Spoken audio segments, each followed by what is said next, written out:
Hello नमस्कार दोस्तों, आपके यूट्यूब चैनल डी के एकेडमी हब में आपका बहुत बहुत स्वागत है। आओ हम लोग बात करते हैं जो कल का छूटा हुआ टॉपिक। कल हम लोगों ने कक्षा 9 के गणित की प्रश्नावली 1.1 को पूरा किया। आओ अब चलते हैं प्रश्नावली 1.2 की तरफ। उसका पहला क्वेश्चन है, क्या सभी धनात्मक पूर्णांकों के वर्गमूल अपरिमेय होते हैं? यदि नहीं तो एक ऐसी संख्या के वर्गमूल का उदाहरण दीजिए जो कि एक परिमेय संख्या हो। आओ हम लोग बताते हैं। सभी धनात्मक पूर्णांकों के वर्गमूल अपरिमेय नहीं होते हैं, ये हम लोग जानते हैं। धनात्मक पूर्णांक वे होते हैं जैसे कि 1, 2, 3 डॉट डॉट 9 तक हम लोग पहले ही सीख चुके हैं कल इसके बारे में, पूर्णांकों के बारे में। जैसे कि √1 बराबर 1, √2 बराबर √2, यानी कि √1 जो है क्या परिमेय संख्या है और √2 क्या है अपरिमेय संख्या। इसी प्रकार से √8 अपरिमेय है और √9 एक परिमेय संख्या है। इस प्रकार से हम देख सकते हैं कि 1 और 4 और 9 की वर्गमूल क्रमशः 1, 2 और 3 हैं जो कि एक परिमेय संख्या हैं। आओ एक क्वेश्चन पूरा हुआ, अगले क्वेश्चन की तरफ बात करते हैं। क्वेश्चन नंबर 2, दिखाइए कि संख्या रेखा पर √5 को किस प्रकार निरूपित किया जा सकता है।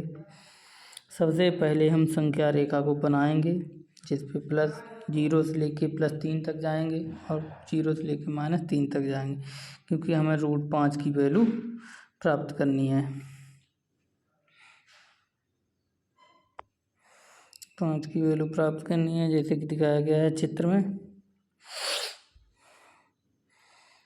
बनाया। जैसे कि किसी पॉइंट को ऊपर लिया है जहाँ से 1 +1 से लेके +2 तक और +3, यानी कि √5 की वैल्यू 2 से कहीं ज़्यादा होगी और 3 से कम होगी दिखाया गया। तो मैंने चित्र के माध्यम से आपको समझाने की कोशिश की है। जैसे मैंने लिया है A0 से 1 के बीच, यानी कि 1 यूनिट दूरी ली है। वहाँ से एक पॉइंट मैंने कोई B माना है, तो B0 से लेके O से मैंने B को मिलाया, B से मैंने A को मिलाया, तो मैंने क्या किया, एक समकोण त्रिभुज मिल गया हमें। तो उससे क्या हुआ, माना मैंने कहा है OA बराबर 1 यूनिट और AB बराबर 1 यूनिट, तब समकोण त्रिभुज से, तो समकोण त्रिभुज कौन सा बना, OAB बना भैया। तो देखो समकोण त्रिभुज OB² बराबर OA² + AB², कहाँ से लिया गया है, पाइथागोरस की प्रमेय होती है, हम लोग जानते हैं। और नहीं पता है तो हम लोग आगे बात करेंगे जब त्रिकोणमिति पढ़ेंगे तब। OB बराबर OB² बराबर क्या हो जाएगा, 1 का स्क्वायर + 2 का स्क्वायर, 1 का स्क्वायर बराबर OB² बराबर हो जाएगा 2, तो OB बराबर हो जाएगा √2। इसी प्रकार से हम लोग एक और नए त्रिभुज की रचना करेंगे जो होगा ODE में। OE² बराबर ED² + OD², तो क्या हो जाएगा, OE बराबर कितना, OE² हो जाएगा 1 का स्क्वायर, ED फिक्स है, 1 यूनिट लेके चलेंगे। और OD का क्या हुआ, OD क्या है, एक तिर्यक रेखा है। तिर्यक क्या है, उसका क्या कहते हैं, उसका 2 का स्क्वायर है, तो क्या हो जाएगा, OE का स्क्वायर हो जाएगा बराबर 1 हो जाएगा, 1 का स्क्वायर + 2 का स्क्वायर हो जाएगा। तो क्या करेंगे, OE² बराबर 1 + 4, तो AE² बराबर 5, तो OE बराबर हो जाएगा √5। अतः O से केंद्र और OE को त्रिज्या मानकर एक चाप खींचेंगे जो संख्या रेखा पर OE' को प्रतिच्छेद करता है।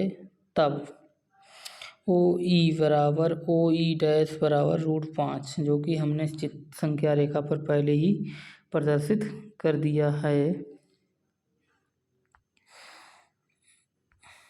हाँ, हम लोग एक नई प्रश्नावली 1.3 की तरफ चलते हैं और उस पर भी बात कर लेते हैं आज ही।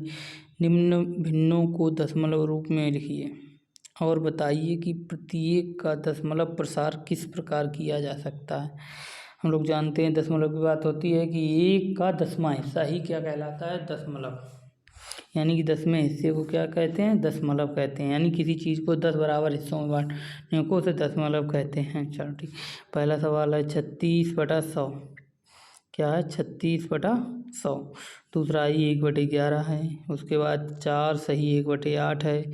उसके बाद अगला क्वेश्चन है 3/13 है और 2/11 है और 329/400। इसमें से मैं ही कुछ ही क्वेश्चन कराऊंगा और आप लोगों को कुछ क्वेश्चन अपने आप से करने हैं।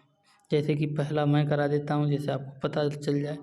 तो भैया 36/100 है, तो मैंने क्या कर लिया भैया 36 को 100 से भाग करेंगे और 100 से जब 36 को भाग करेंगे तो पॉइंट में पूरा का पूरा कट जाएगा। जब भाग करेंगे तो ये क्या हो जाएगा, शांत हो जाएगा। जैसे कि अगर कोई भी संख्या पूर्णतः 2 से विभाजित हो जाए या 10 से विभाजित हो जाए या पूरी पूरी कट जाए, इसमें शेषफल कुछ भी ना बचे, तो वो शांत मतलब प्रसार होगा। इसी प्रकार से अगला क्वेश्चन है 1/11 है, उसका भैया अशांत प्रसार होगा। ऐसे ही 33/8 है और 3/11 है और 2/11 को आपको ही सब SW में दे रहे हैं, ये आपको करने हैं। ठीक, अगला क्वेश्चन की तरफ चलते हैं। अगला क्वेश्चन है, आप जानते हैं कि 1/7 बराबर दिया है दशमलव मॉड, ऊपर वाली लाइन को हम लोग मॉड कहते हैं, जैसे कि 1, 4, 2, 8, 5, 7 है। वास्तव में ये लंबा भाग है। इसका क्या किया है, आपको भाग दिए बिना क्या करना है, 2/7 को, 3/7 को और 4/7 को और 5/7 को और 6/7 की दशमलव प्रसार का क्या हो सकता है, उन्होंने क्या। चलो भैया हमें बता दिया गया है, पहले ही क्वेश्चन में दिया है, सॉल्यूशन सॉल्व करते हैं। दिया है 1/7 बराबर इतना दिया है, तो हमें 2/7 का निकालना है। तो क्या करेंगे, 2 गुणा 1/7, 2 गुणा में रखेंगे, 1/7 का मान रख देंगे, जो भी आएगा वो उसका उत्तर हो जाएगा। जैसे इसका आया है, मल्टीप्लाई किया है 2 गुणा, कितना हो जाएगा, यहाँ पे भैया x की जगह बना लो गुणा, बना इससे हटा मान लो भैया यहाँ पे गुणा, तो हो जाएगा माड दशमलव माड 2, 8, 5, 7, 1, 4। इसी प्रकार से सारे करते जाएंगे और क्वेश्चन होते चले जाएंगे भैया। तो आगे बात करते हैं। इस प्रकार से एक क्वेश्चन पूरा हुआ।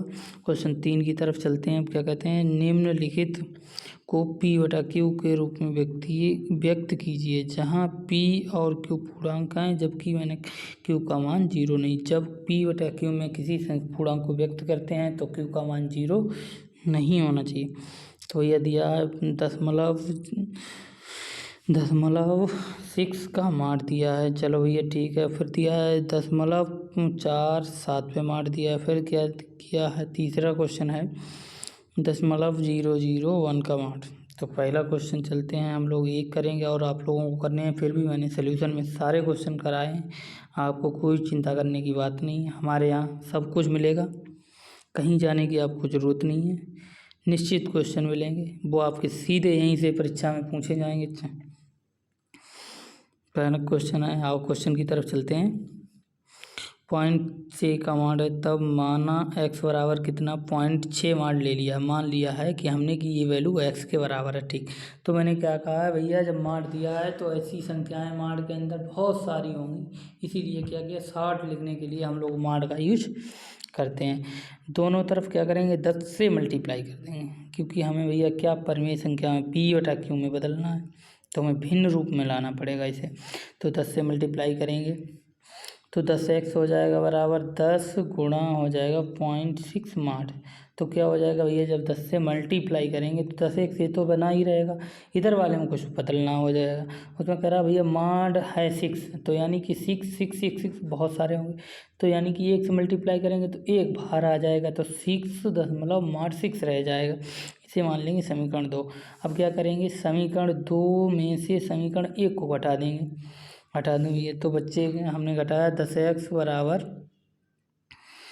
6.6 मॉड। तो क्या और घटाया कितने को, x बराबर 0.6 को, तो कितना बचा, 9x बराबर बचा 6। तो x बराबर कितना हो गया, 6/9। तो x बराबर 2/3। तब क्या हुआ, 0.6 मॉड की वैल्यू कितनी आ गई, 2/3। इसी प्रकार से ये दोनों क्वेश्चन सॉल्व दिए हैं अगले, आप देख लें जाके PDF में, यूट्यूब पे आराम से क्वेश्चन करिए, कोई जल्दबाजी नहीं, एक एक स्टेप समझाई गई है कैसे क्या हुआ है कैसे नहीं हुआ। हमने जो भी क्वेश्चन छोड़े हैं उसका भी आधा से ज़्यादा सलूशन करके आपको दिया है, बस आपको उसमें कैलकुलेशन करनी है। आप जितना ही कैलकुलेशन करेंगे उतना ही अच्छा होगा। अब अगला क्वेश्चन है क्वेश्चन नंबर 5, 1/17 के दशमलव प्रसार में अंकों की पुनरावृत्ति या खंडों की अधिकतम संख्या क्या हो सकती है। भैया भाग करना है इसमें, इसलिए मैंने पहले बता दी। भाग तो आप लोग सभी लोग जानते होंगे, कक्षा 9 की तरफ आ गए हैं, कक्षा 8 में कक्षा 1 से 2 से 3 से लेके बच्चे सीखते हैं भाग को। तब हम क्या करते हैं, तो फिर भी मैंने कहा है अब क्या करेंगे, हम 17 से 1 को भाग करेंगे, जो भी भागफल प्राप्त होगा हमें वही दशमलव इसका प्रसार होगा। यानी कि जो भी कहने का मतलब है, हम जो इस 17 से 1 को भाग करेंगे, हमें जो भी भागफल प्राप्त होगा वो किसका होगा, दशमलव का प्रसार होगा। क्योंकि भैया 1 जो है 17 से छोटा होता है तो दशमलव लगा के ही जाएगा। चलो ठीक है, इस प्रकार देखते हैं। इसमें उसने कहा कितने अधिकतम अंक हो सकते हैं, भैया मैक्सिमम अंक कितने 17, तो यानी भाग करेंगे तो उससे कम ही अंक आएंगे, भाग करने पे ज़्यादा अंक तो आएंगे नहीं, उतने से ज़्यादा अंक नहीं आ सकते। तो कितने अंक आएंगे, उससे कम आएगा, 1 कम आएगा, कितना 16 आएगा। हाँ आगे हम बात करते हैं अगले क्वेश्चन की तरफ। क्वेश्चन नंबर 6 कह रहा है P/Q में Q का नॉट इक्वल टू 0, यानी कि Q का मान 0 नहीं के रूप में परिमेय संख्याओं के अनेक उदाहरण दीजिए। चलो भैया अनेक उदाहरण पूछे जहाँ P और Q पूर्णांक हैं जिनका 1 के अतिरिक्त यानी 1 के ज़्यादा अन्य कोई उभयनिष्ठ गुणनखंड, यानी कि कोई 1 के ज़्यादा कोई दूसरा, यानी उभयनिष्ठ मतलब कॉमन, यानी कि दोनों के बीच में मिलने वाला पढ़ है उसे कहते हैं उभयनिष्ठ। क्या करना, गुणनखंड नहीं होना चाहिए, नहीं होगा। इसका शांत दशमलव प्रसार करना है। क्या आप अनुमान लगा सकते हैं, भैया क्यों नहीं लगाएंगे, कि क्यू को कौन सा गुण अवश्य संतुष्ट करेगा। कह रहा है तो इस प्रकार से क्यू को कौन सी वैल्यू संतुष्ट करेगी। आप सॉल्यूशन डालते हैं भैया, सॉल्यूशन में क्या है, माना अनेक ऐसी परिमेय संख्याएं हैं जो P और Q पूर्णांक हैं, ठीक है, जिनका 1 के अतिरिक्त अन्य कोई उभयनिष्ठ गुणनखंड नहीं होगा, अर्थात वह सहअभाज्य संख्याएं। चलो वो मैंने ये संख्या ले ली कोई अपनी तरफ से, 9/2 लिया है, फिर 7/4 लिया है, 12/5 लिया, फिर 17/10 लिया है, 2/5 लिए। ये सारी कैसी संख्या है, परिमेय संख्या ले ली।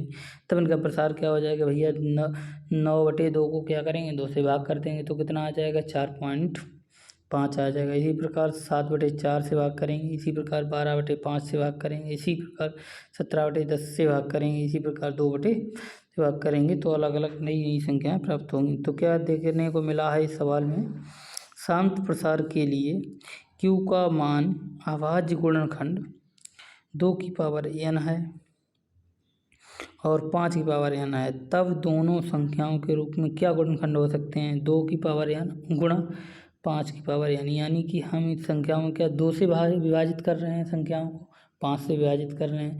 भैया जिससे हम विभाजित करेंगे वही तो उनके गुणनखंड होंगे। ऑफकोर्स हम लोग गुणनखंडों में सीखा है कि लासा लेते हैं, मासा पहले गुणनखंडों की वजह से ही सीखा है, गुणनखंडों की द्वारा सीखा है। जैसे कि पहले क्या करते थे, कोई संख्या ली है उसका लौसा निकालना है तो हम लोग क्या करते हैं, उसके छोटे छोटे टुकड़े कर लेते थे। वो ही यहाँ पे किया, किसी भी संख्या को भाग करने के लिए उसका गुणनखंड करना पड़ता है, उसे तोड़ना पड़ता है।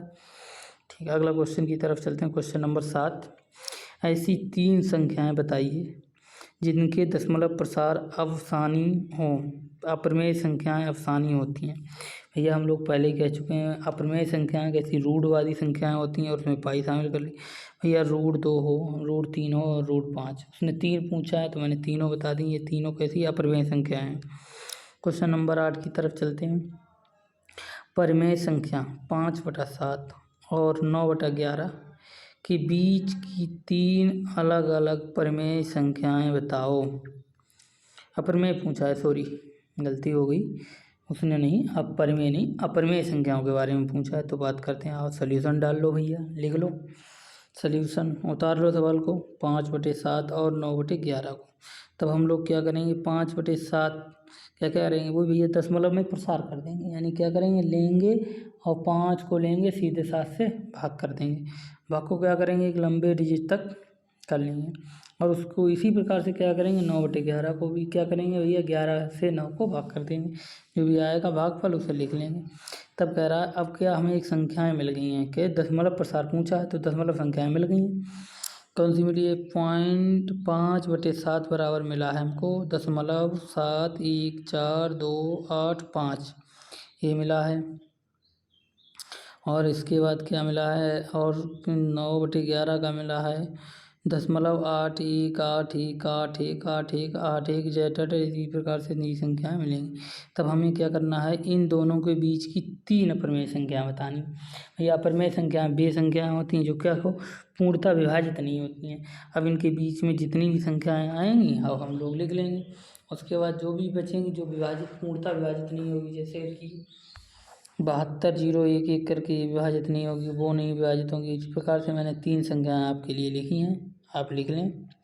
क्वेश्चन नंबर आखिरी है इस प्रश्नावली का, कल अगली प्रश्नावली के बारे में बात करेंगे, 1.4 आएगी उसके बारे में बात करेंगे।